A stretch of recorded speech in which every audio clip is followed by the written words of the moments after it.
Greetings, dear precious spirit soul that you are. Breathe into your heart and then out through your mouth. Breathe through your nose into your heart. Yeah. Just notice where you are. No matter what's going on out there, it's been going on in your mind. It's not about out there. Get right here. Okay. What's holding you back? Yeah. What's holding you back? You know, you hear things, it is so true. It's so true that we're so sensitive. You know, we sense what people are really thinking or feeling or intending. We're very sensitive. We notice and we feel. Yet we're so good at denying all of our, you might say, responsibility in what's happening to us and what's going on. And in my book, Dare to Be Great, and I first named it Every Saint Has a Past, Every Sinner a Future, which is really cool. And then a lot of people say, oh, I don't know, but it had the word sinner in it. Well, wait a minute. You have to kind of get what that is. That meant whoever anybody else considered was a loser or a bad guy or evil or bad or whatever the word meant, mistake maker, whatever, loser, sin made, they had a chance to change and they became a saint. Because supposedly sinner is the opposite of saint, but actually a true saint has no opposite. Because a true saint is fully activated in their divine beingness and communing with the divine. And these beings we usually don't see much of because they are so self-satisfied within. And that was one of the reasons why people would say that India, people of India were backward and it was not all of that. No, and because they weren't, they were so primitive. No. It meant that they had such a rich spiritual life in so many varieties and so many aspects and a beautiful way of being and living. In my research, it's the most magnificent cultures that is remembered, and it's remembered in the Vedic teachings.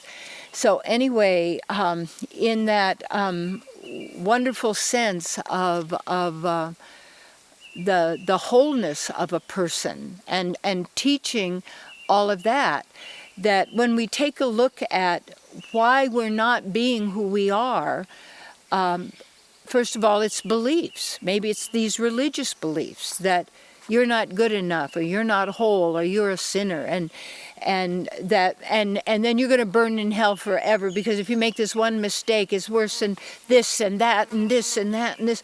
Well, yes, it could be because you're doing it to yourself. Because the more we participate in the, the cruelty that we do to ourselves through the mind, through even believing those thoughts about who we are. And when you see, what did we call insanity or people get locked up because they've lost their mind? No, they didn't lose it.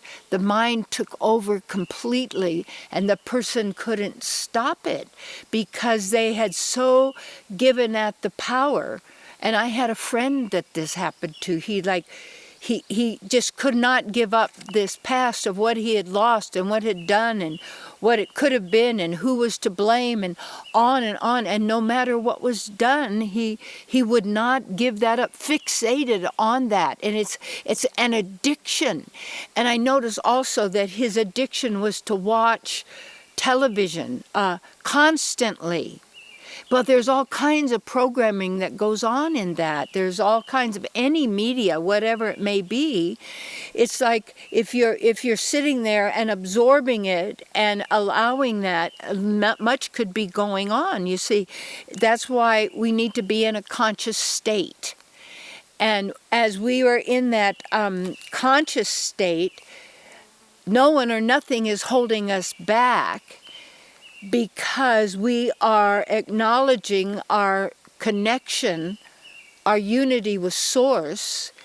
We're acknowledging who we are beyond all programs, beyond all belief systems, beyond all of these identities, at the core of who we are as still a person with all divine qualities, abilities, character, nature. And, some will teach you it's yin and yang. Okay, well, that's the duality of this reality. That has nothing to do with the divine reality. We must be vigil. Because when there's a program or a habit, it's running like unconsciously. And then we're doing things, we're just reactors. Actors reacting. And when we sense that we're not, what would you say, enthused about life, we don't know what to do, you really do, but you don't believe that you can. And then you have all the limitations come up that you have been, where are they coming from? The mind. What would happen if you just did it? The mind, well, you better have this, you better stop, no. And when you tell the truth about it, and you truly desire, intend to do that, or to be that, you choose that, and then you set it up to help you remember to be that, because it is who you are. And people say, well, I tried to do this, it's too hard, and they slip back into the other. It's a moment-to-moment vigil, and a moment-to-moment consciousness of what you intend to present, to give. And when you go, well, they're holding me back, this is holding me back, this is holding me back, go, why am I holding myself back? What does that mean? And so often it's, I won't be loved, I'll be abandoned, I'll lose myself. Where are those thoughts coming from? The mind.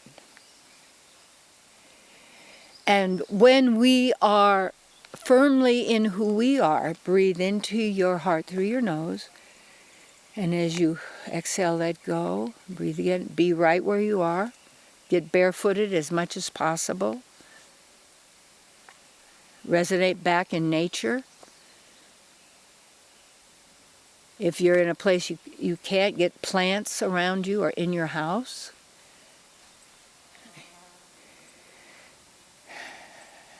Because it's not out there. And yet, in nature, that is the best way to get back into your own nature, by also getting into the nature of the elements that are also part of your qualities and abilities. And I can't say understand, because then you're standing under something. You don't need that. I could say understand for yourself.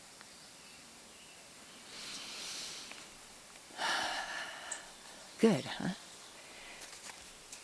No one and no thing can hold you back, because you are a manifester of things. Don't fight the manifestation. Perceive the spirit behind it. Acknowledge yourself for the powers of manifestation that got you to where you are, however that is. Oh. Now, you choose something else. Go into your heart.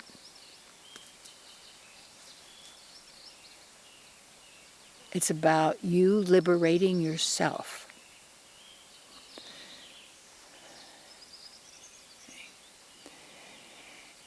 And we have had the help of great teachers for us, great spiritual leaders of your particular faith. And yet, it wasn't just about them. It's about you, because whatever the teaching had to be, that this was capable for you to achieve as well. And then to give honor to our teachers, and even honor to all that have participated with us, and to acknowledge who you really are, and acknowledge that we are already united. We don't need to become one. We're already united, and individuals, the one in the many,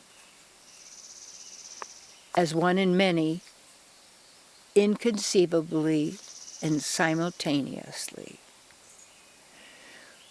Now we're in the transcendental, the place of the observer and the witness, as we witness and observe how manifestation is operating around each, as your consciousness is reflected back.